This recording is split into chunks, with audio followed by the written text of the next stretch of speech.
needed to go, they would let water into the barge, which would slowly move the casing stone down on top of the casing stone that it sat on. And then the stones were all cemented together and placed with extreme precision. So it was quite a process, but it was a production line efficiency to build these stone or this Great Pyramid in this manner. Modern people lift the elements of like skyscrapers from above using a big crane, and they build skyscrapers level by level from the bottom up. But in ancient times, they built the Great Pyramid by lifting up from below using the buoyancy of water, and they built the Great Pyramid level by level from the bottom up. Interesting. Very interesting. Hey, I hope people watch our video series to get an idea of all this stuff. There's a lot to it, and it's very visual, and it's new material to most people, so it'll really help. It's free, of course, so you just go to our website. Interesting. Anything else you want to say here before we, wrap it up here for tonight? Well, we do have one fundraising effort we're doing right now. Being a nonprofit foundation, all donations are tax deductible. Could be funding or money or expertise, help with our website or anything. So if somebody wants to become involved with what we're doing or find out our mission statement, they can go to our website. And our crowdfunding effort we're doing is for a 3D printer. We're about halfway to our goal. So if somebody wants to get involved with that, they can go to our website for the link for our 3D printer fundraising effort. Well, that's interesting, too. Also, if you shoot me an email, too, I'll put it up on our website, too, a link to your thing. Okay. We can do that. I'll do that. So, again, I appreciate that. Again, you want to name the two books, again, where they can find it and how they can find you. Oh, yeah. Well, if somebody wants to contact me, the best way is through our website, the Pharos Pump Foundation, and our address is thepump.org, and through email works best for me. And my first book is titled Lost Technologies of the Great Pyramid, and it is on Amazon in either Kindle or ebook or softcover. My second book is The Great Pyramid Prosperity Machine. It describes why the Great Pyramid was built and how it operated and all of that. And it is The Great Pyramid Prosperity Machine, ebook and softcover. My first documentary is Building the Great Pyramid with Water Locks and Barges, and it's on Amazon. And my second one is simply The Great Pyramid Water Pump, and you can get that on Amazon as well. So we produced a lot of information from our foundation and our research, and I hope people become familiar with what we're all about. Well, I think it would make a very good read because it would also open your mind up to, a lot of the stuff we were taught, in school. I hate to say it, was not very accurate. And maybe somebody down the road, by reading your book, watching your video, all that stuff, might come up with ideas and share them with you what they think, how it was created. Oh, certainly. We have a number of co-researchers and associates around the world that we're networking with. And our foundation also has a very extensive library of both published and unpublished materials. So if somebody wants to donate a book to our foundation, it certainly would be read by a number of peers. So we have a lot going on. And if anyone has a question, contact us, and we can answer your questions. Well, great, Steve. Hey, I really enjoyed having you on Night Dreams. It's going to give me something to think about. You know that. I'm going to go to bed here tonight, and instead of having those type of dreams, I'm going to be having dreams like the pyramid. And it just makes me wonder, again, like I said, I just got a funny feeling we've been rebooted because the technology in the Pharaoh's time wasn't there to have done this. I just don't see it.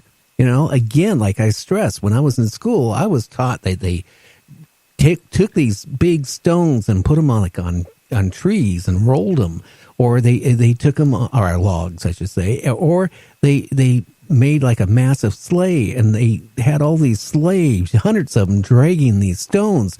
Doesn't make sense because I couldn't believe that they had enough slaves to be able to even build it without running out of humans. True, and it can't be demonstrated anyway, so it doesn't matter how many people they had. So it's there's a lot to unlearn and a lot to discover about the Great Pyramid. So I hope people will find out about my research and then contemplate, its implications. And that's all I ask people to do. Well, maybe we could use that technology here. The bad thing is if something happens where we go into an ice age or something happens, this happens and our civilization's gone. Do you think any of our structures are going to last like the Great Pyramid? I don't think so. I think give it a couple hundred years and it's going to be gone. Right. Man fears time, but time fears the Great Pyramid. Imagine, if you will, if our society failed and then hunter-gatherers looked at a hydroelectric dam after the rivers have changed course and everything, they would see a massive structure with a few passages and chambers inside of it, and everything would be gone. All the metal parts would be robbed to make fish hooks. And then someone would say, it must be a temple. And there's passages that point to stars. That explains it. It's just bizarre. Oh, yeah. Well, so then the other thing is when they dig in the ground, what they'll find is a whole bunch of pop bottles and milk bottles and cell phones. Right. Yeah, they'll find all of that and then put a religious purpose to it. So, again, people, it's an amazing structure, the Great Pyramid, in everything about it. So I hope people with an open mind can put away the falsehoods they've been taught and discover some of the new ongoing research about that enigmatic structure. One thing I'm going to ask you before we leave here is when you went out there and physically saw the Great Pyramid, did you say, oh, shit? I didn't, actually. I didn't, but I was just almost speechless, just looking up the side of the Great Pyramid and just the incomprehensible size of it. And also what impressed me was the size of the components. The stones are beyond the scale of human back muscles. So it's just awe-inspiring. If anyone gets a chance, go there. It's safe. The people are very accommodating. It's cheap to go to Egypt after you pay the airfare. But the food is cheap. The motels are cheap. The cabs are cheap. If you ever get a chance, go there. The people are friendly, accommodating. They've been accommodating tourists for 40 centuries. So it's a great place to go.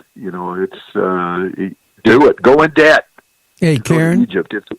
It's worth it. Hey, Karen Banks on my chat. I just say, hey, go in debt and go see the Great Pyramid. I mean, at least when you go see it and you come back, you can realize, I'll be honest with you. There's days I get depressed. I go outside. I live on a mini farm. I look at the trees. I look at the sky. I look at all this stuff and I go, wow, I feel good. Could you imagine? I've never been to Egypt. I've never seen the pyramids, but all I can say is if I went there and seen what he's describing, yeah, I'm going to say the bad word. I'm going to say, I would probably, my vocabulary, I'd say, oh, shit. I would go, oh, wow. This is something that it just defies humans and human kind. It seems to, yes, but it's there. So that's the fascinating point. It's not a legend. It's there. It exists. So it's awe-inspiring on many levels. Well, Steve, thank you for coming on Night Dreams. Seriously. And people, go on to this thing and donate, please. And whatever you can do to help Steve Myers out in his foundation, please do it. Well, I appreciate that, and it was such an honor to be on your show. Well, I'm glad to have you on there. And normally I'm more bubbly and aggressive, but I told you why before we went on the air.